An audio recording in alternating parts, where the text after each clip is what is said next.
ಇವತ್ತು ಏನು 7ನೇ ವರ್ಷದ ಪುಣ್ಯಸ್ಮರಣೆ ಇದೆ. ಮತ್ತು ರಾಜ್ಯ ಸರ್ಕಾರ ಏನು ಇವತ್ತಿನ ಜನವರಿ 21 ದಾಸೋಹ ದಿನ ಅಂತ ಏನು ಅವರು ಇದು ಮಾಡಿದರು. ಇಡೀ ಇವತ್ತು ರಾಜ್ಯಾದ್ಯಂತ ದಾಸೋಹವನ್ನು ಮಾಡುವಂಥ ಪದ್ಧತಿಯನ್ನು ನಾವು ಬೆಳೆಸ್ಕೊಂಡ್ಬಂದಿದ್ದೀವಿ. ಈಗಾಗಲೇ ನಾವು doctor Shri Shivakumara Swami charitable trust ವತಿಯಿಂದ ನಾವು ನಮ್ಮ ಕಾರ್ಯದರ್ಶಿಗಳೆಲ್ಲ ಸೇರಿ ಒಂದು ಇಲ್ಲಿ ದಾಸೋಹ ದಿನವನ್ನು ಮಾಡಿ ಮತ್ತು ಪರಮ ಪೂಜ್ಯರಿಗೆ ಒಂದು ಸ್ಮರಣೆಯನ್ನು ಮಾಡುವಂಥ ಕೆಲಸವನ್ನು ನಾವು ಪರಮ ಪೂಜ್ಯರ ಇದು ಕೊಟ್ಟಿದ್ದಾರೆ. ಆದ್ದರಿಂದ ಅವರ ಆಶೀರ್ವಾದ ಅಡಿಯಲ್ಲಿ ನಾವೆಲ್ಲರೂ ಕೂಡ ಎಲ್ಲ ಸಂಘಟನೆಯವರ ರಾಜ್ಯಾಧ್ಯಕ್ಷರು ಮತ್ತು ಎಲ್ಲ ಪದಾಧಿಕಾರಿಗಳು ಎಲ್ಲ ಸೇರಿ ಇವತ್ತು ಒಂದು ಒಳ್ಳೆಯ ರೀತಿಯಲ್ಲಿ ಒಂದು ದಾಸೋಹ ದಿನವನ್ನು ಆಚರಣೆ ಮಾಡ್ತಾ ಪರಮ ಪೂಜ್ಯರಿಗೆ ಮತ್ತೊಮ್ಮೆ 7ನೇ ವರ್ಷದ ಪುಣ್ಯಸ್ಮರಣೆಯನ್ನು ನಾವೆಲ್ಲ ಸ್ಮರಿಸ್ಕೊಂಡು ಪೂಜ್ಯರ ಆಶೀರ್ವಾದ ಸದಾ ನಮ್ಮೆಲ್ಲರ ಮೇಲೆ ಇರ್ತದೆ ಅಂತ ಹೇಳಿ ಶಿವಕುಮಾರ ಸ್ವಾಮೀಜಿಯವರ ಪುಣ್ಯಸ್ಮರಣೆ ಅಂಗವಾಗಿ ಇವತ್ತು ನಮ್ಮ ಅಧ್ಯಕ್ಷರಾದಂಥ ವೆಂಕಟೇಶ್ ಗೌಡರು ಹಾಗೂ ಉಮೇಶು, ಮಹೇಶು, ನಮ್ಮ ರಾಮಣ್ಣ ಎಲ್ಲ ಸಂಘಟಕರೆಲ್ಲ ಸೇರಿ ಸರಳವಾಗಿ ಒಂದು ಪೂಜೆಯನ್ನು ಹಮ್ಮಿಕೊಂಡಿದ್ದೀವಿ. ಈ ಮುಂದಿನ ವಾರದಲ್ಲಿ ಪ್ರತಿದಿನ ಅನ್ನದಾಸೋಹವನ್ನು ಮಾಡಬೇಕು ಅಂತ ನಮ್ಮ ಅಧ್ಯಕ್ಷರು ಹೇಳಿದ್ದಾರೆ. ಅಧ್ಯಕ್ಷರು ಹೇಳ್ತಾ ಇರೋದು ದಾಸೋಹ ಮಾಡಬೇಕು ಅಂತಂದರೆ ಮಧ್ಯಾಹ್ನದ ಹೊತ್ತು ಒಂದು ಟೈಮ್ಗೆ ದಾಸೋಹ ಮಾಡಬೇಕು ಅಂತ ನಾವೆಲ್ಲ ಸೇರಿ ಕೂಡಿ ಮಾತಾಡಿದ್ದೀವಿ. ಮುಂದೆ ಟ್ರಸ್ಟ್ಗಳಲ್ಲಿ ಆಗುವಂಥ ಆಗುವಗಳೆಲ್ಲ ನಡೆಯುತ್ತದೆ. ಮುಂದೆ ವಿದ್ಯಾರ್ಥಿಗಳಿಗೆ ಯಾವುದೇ ಕಾರಣಕ್ಕೂ ಬಡ ವಿದ್ಯಾರ್ಥಿಗಳಿಗೆ ಒಂದು ಅವರಿಗೆ ಪಠ್ಯಪುಸ್ತಕಗಳಾಗ್ಬೋದು, ಅವರ ಓದೋದಕ್ಕೆ ಏನು ಸೌಲಭ್ಯಗಳಾಗ್ಬೋದು ಅದನ್ನು ಮಾಡಬೇಕು ಅಂತ ಮುಂದೆ ಇದೆ.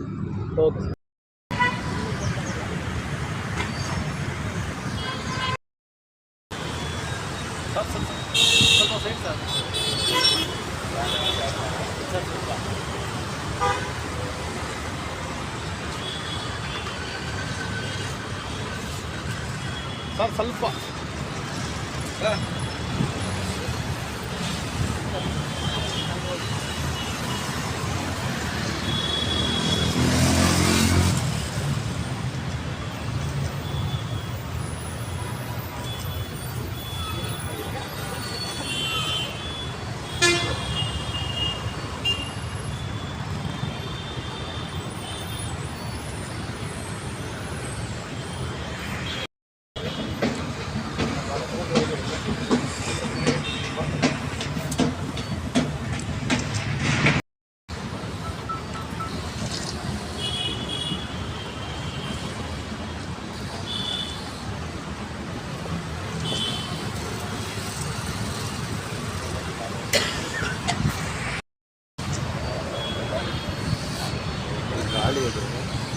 ಗಾಳಿ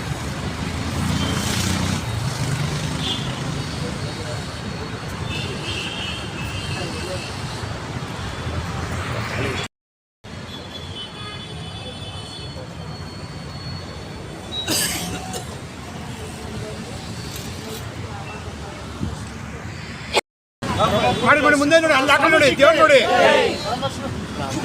ಸ್ವಾಮೀಜಿಗೆ ಸ್ವಾಮೀಜಿಗೆ ಸ್ವಾಮೀಜಿಗೆ ಸ್ವಾಮೀಜಿಗೆ ಸ್ವಾಮೀಜಿಗೆ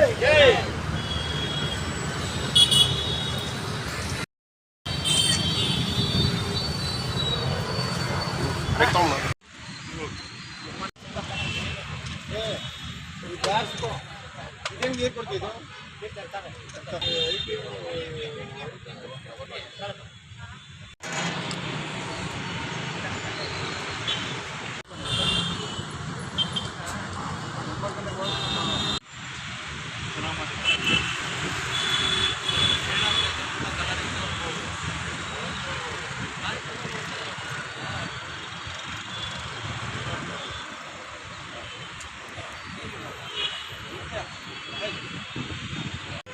ನಿಮಿಷ ಎಲ್ಲ ಒಂದೇ ಸಲ.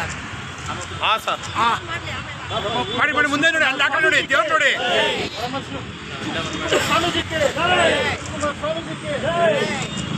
ಸ್ವಾಮೀಜಿಗೆ ಸ್ವಾಮೀಜಿಗೆ ಸ್ವಾಮೀಜಿಗೆ ಸ್ವಾಮೀಜಿಗೆ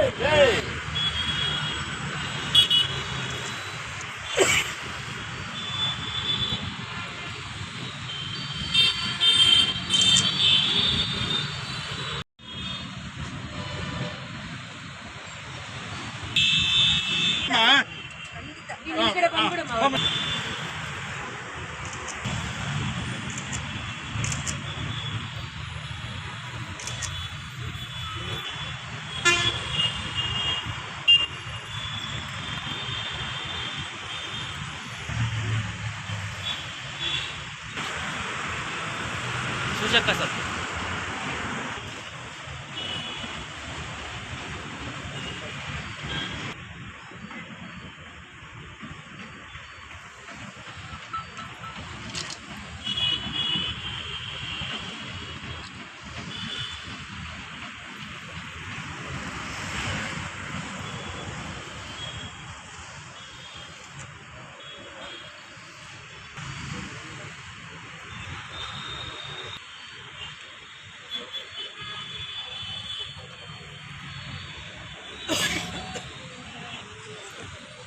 ಸೀನಾ ನೋಡು